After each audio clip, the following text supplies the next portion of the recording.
Hey guys, I'm Kim. I'm a Russian adoptee and I am doing my project on transracial and transcultural adoption. Transracial and transcultural adoption are one and the same when it comes to and adoptee problems.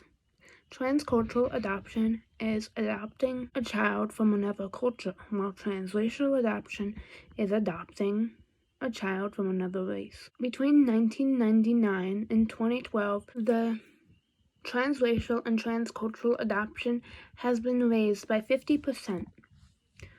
My background on this topic was I was adopted from Tambov, Russia when I was 1. I had problems with my trauma ever since then, and I have a brother who didn't have any problems. He was also adopted from Russia. No, we're not biological. People ask that all the time. And I have friends who are both transracially and transculturally adopted of adoption.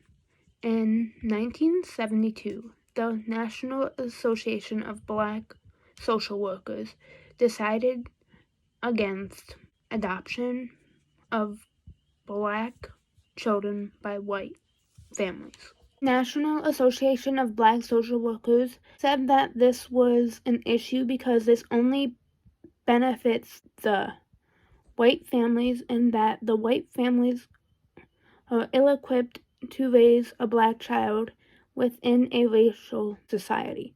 The Child Welfare League of America in 1973 made it so that this was vetoed. They believed that different racial backgrounds should not stop the adoption process. Transracial adoption and transcultural adoption should only be allowed if certain ramifications are made. This would be such as cultural and diversity classes to educate the parents on the differences.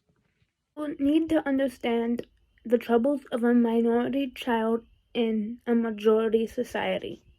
There should be a place for both culture within the family setting. Because many adoptive parents don't often talk about the culture with their children, this leaves room for feelings of alienation and isolation. Often, parents make jokes and don't mean to hurt the adoptive child. Could be both racially and adoptive in general, ever.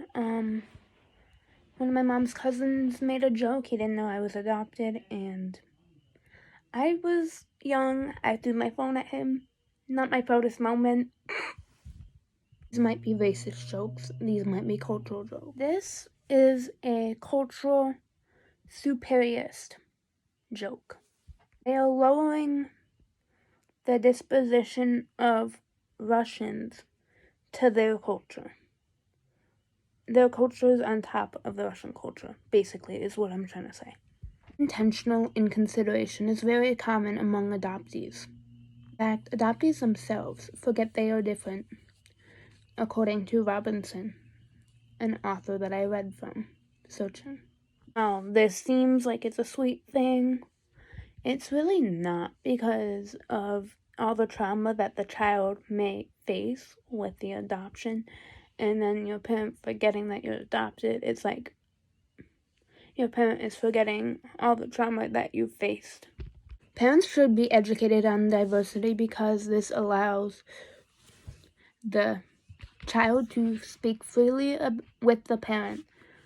The parent will be able to give the child advice based on the classes. Also be able to understand why an adoptee's birth culture is important. If a birth culture is not expressed, there will be a missing piece. The child will feel as if they are missing a piece to themselves and they cannot put the puzzle fully together. If it is not, according to Robinson, then there will be a longing. Other research states that the well-being among international adopted children would be a balance between birth and adoptive culture. This article had no author, and this article is Transracial Adoption Harmful to Kids, in which allows the adoptee to experience both their adoptive culture and their birth culture and feel like a part of both families. Ways to include the child's birth culture would be doing certain celebrations that the culture has, eating some of the ethnic food, listening to some of the ethnic music, and don't forget my favorite, stories about when you were in their birthplace.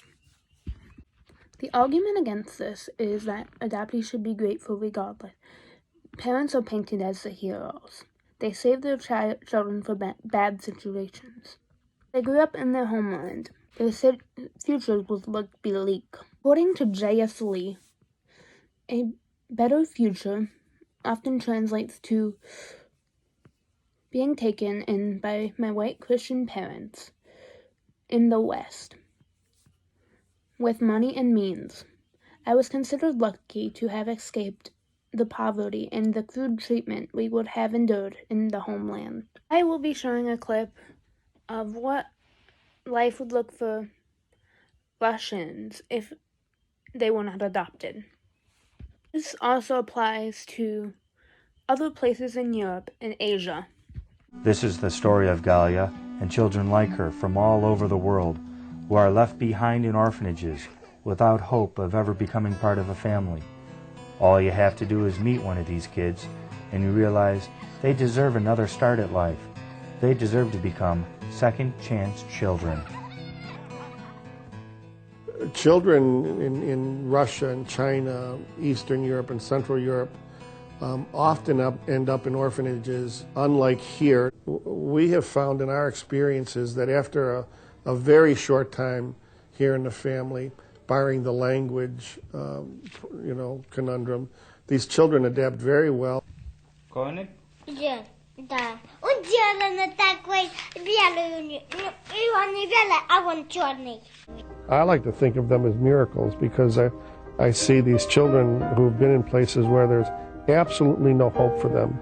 There is no hope for these children past age 12. So when they come here now and are given another chance at our way of life, it's just a tremendously powerful miracle for me to see what hope this creates for kids and for families.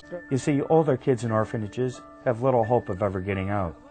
Everyone who adopts wants babies, so by the time a child hits 4 or 5, it's almost as if they've hit old age. I went into orphanages in Ukraine while on assignment to shoot a documentary on the plight of the disabled.